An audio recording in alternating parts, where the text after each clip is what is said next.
All right guys, so just doing some initial setups here in my truck. So these cleats, or whatever you want to call these, they don't come installed in the truck. So I just went ahead and put this on, and I'm just going to show you guys how to put that on. So this one here is not on yet. So the way I'm doing it, I could have read the instructions first too, but I didn't. So the way I'm doing it is that you just grab this, right, in this orientation,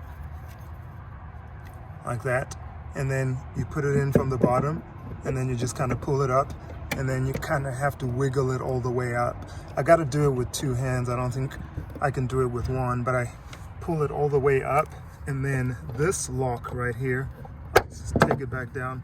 But this is kind of flipped down, so it won't be able to go on in this orientation. So you're gonna have to put the key in so you can turn. You're gonna have to put the key in so you can turn this sideways, right?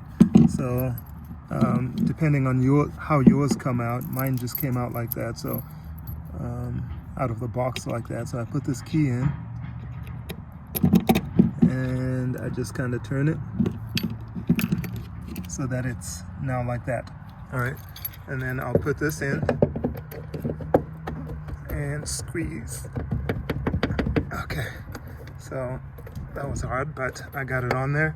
And then you can see that is now flush with that. And then you can just turn the key, and that's what locks it into position. So if you try to pull it out now, you can't pull it out.